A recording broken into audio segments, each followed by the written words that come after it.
So this is a follow-on to some of my previous Atari 5200 videos. If you've watched my channel, you've seen that I've built a few things in the past. The first is this handheld controller here, this analog controller. It's got an analog thumbstick, digital potentiometer, microcontroller, converts this thumbstick into the appropriate resistances for the 5200. I'd mounted it to a chunk of hardboard, a little bit crude looking. The other one over here on this side is a Masterplay clone that I built. A few people have had problems with this lately. We're still debugging it, but this allows you to use 2600 sticks on the 5200.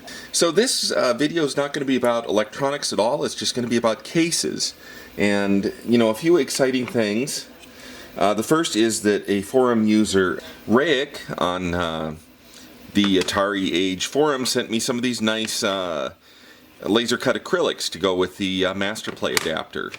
You know, it's certainly, this is kind of crusty to be sitting on your table, but this nice laser cut acrylic gives you a base for it. You know, it protects all the wirings. You don't set it on something that shorts out. Kind of a firm thing, you know, if you want to put some rubber feet on it or something. He's active on the Atari 5200 forum over at Atari Age. If you want to get in contact with him, I'm sure he could share some information about this nice laser cutting that he did. Kind of dressed my project up a bit. I like that. And the other thing that's also very exciting is another forum user, Annieman99, designed a 3D case, a 3D printable case that works around the analog controller. I mean, this dresses this up into something nice here that you can, you know, it fits your hands well. So I printed this particular case myself from Annieman99's design files. I printed it with my new Prusa i3 MK3 3D printer, printed it in PETG. I'm going to show a little video now about printing it and assembling it. So right now I am printing the top shell for the controller. I don't know how easy it is to see because it's a black print on black print bed. Try adding some additional light and see if it's any clearer. It's printing in PETG material. This is a Prusa i3 Mark III printer. This print, I think it's about a 4-hour print to do it. We're about 3 hours into it. I did print with support material. If I didn't do supports, there was a lot of stringing and other trouble. Yeah, so anyway, I think the whole controller, you're probably looking at about 8 to 10 hours of printing time on the whole thing. Okay, here's the top shell, fresh off the 3D printer.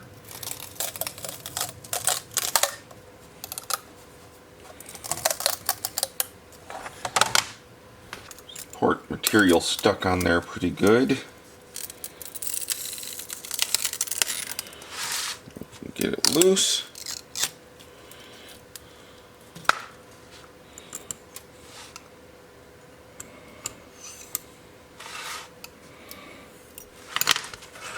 And we'll have to get the support material off. Fortunately, it comes off fairly easily, even though this is PETG.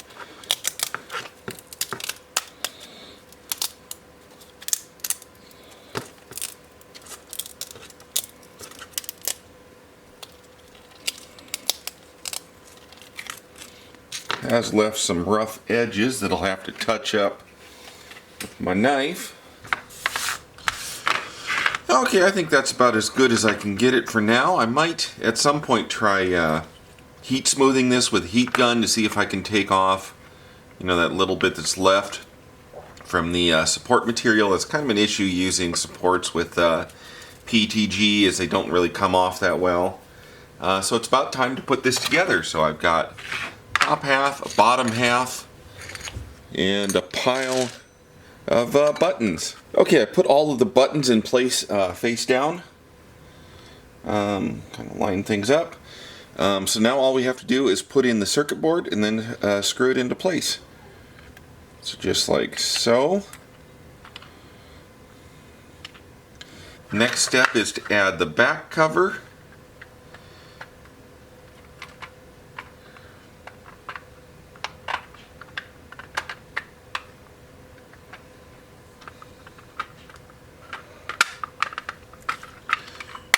Kind of snap together.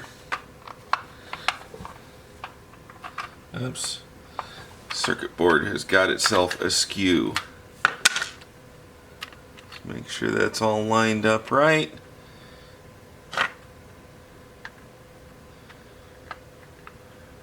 Try this again.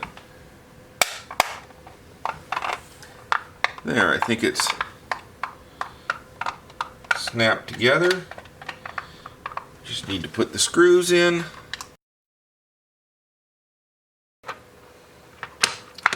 There. All the buttons are working. Joystick is working. I may still, work on smoothing out that rough edge there on the bevel. And I may try printing this in PLA just to see if PLA will print nicer than PETG did.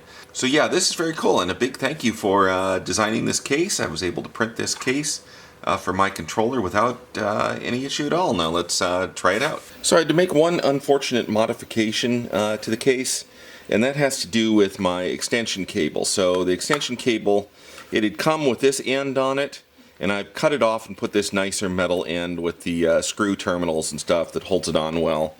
But if you look at it, this metal end was a lot taller than the end it came with, and it didn't plug into the back as is. So what I did is I took flush cutters and I had to kind of cut it around. Fortunately, the PETG soft enough to cut with flush cutters, and now the connector fits right in.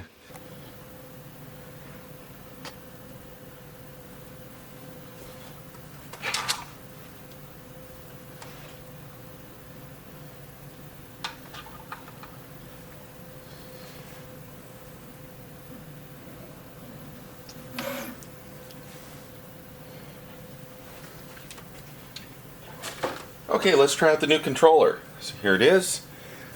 Good and visible? Yeah, that's good and visible. I'll push the start button.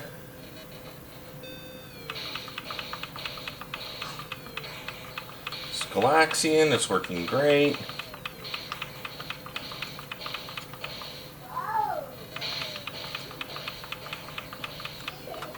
Try another game. Here's Pac-Man.